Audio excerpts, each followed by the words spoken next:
Bonjour à tous et bienvenue sur cette nouvelle vidéo dans laquelle je vais venir te présenter sur Sheet comment utiliser l'outil filtre.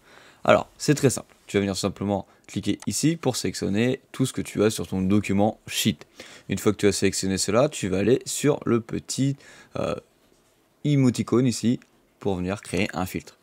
Quand tu cliques dessus, tu peux voir que c'est devenu vert tout autour et on va venir cliquer ici sur les trois petits points. Que tu cliques ici ou ici, ça ne change rien car tu as tout sélectionné, pardon. Tu cliques dessus et tu vas pouvoir donc créer un filtre adéquat. Alors tu peux voir que tu peux créer de A à Z, de Z à A, trier par couleur de texte ou de remplissage si tu avais au préalable mis les couleurs sur tes petits titres par exemple ici.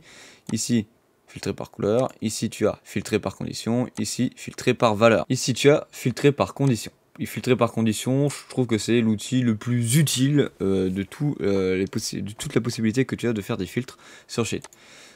Car tu vas pouvoir chercher par mots-clés, par mots que tu désignes, et je trouve que c'est l'option la plus intéressante. Alors, filtrer par condition, on clique sur les conditions et on va aller sur texte contient.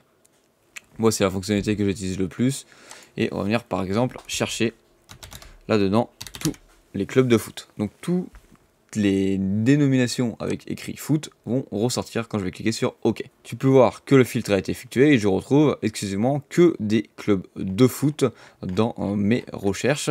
Alors admettons que je veux filtrer autre chose. Par exemple, on va retourner ici dans les filtres. On va enlever les filtres par condition. On va mettre aucun et on va retourner par filtre par valeur. Et tu vois que filtre par valeur, ça va être directement par exemple les noms. On va dire que celui-ci ça va s'enlever, etc., etc.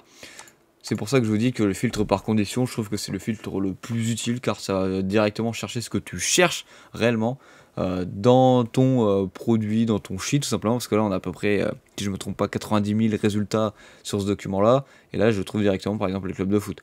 On va aller cliquer autre chose, on va marquer par exemple basket, on va taper la recherche, et tu peux voir que maintenant ça me trouve bien sur tous les clubs de basket directement. Voilà, en tout cas j'espère que cette vidéo t'aura plu, n'hésite pas à t'abonner et à poser des questions en commentaire si tu as des questions sur cette vidéo. Allez, salut!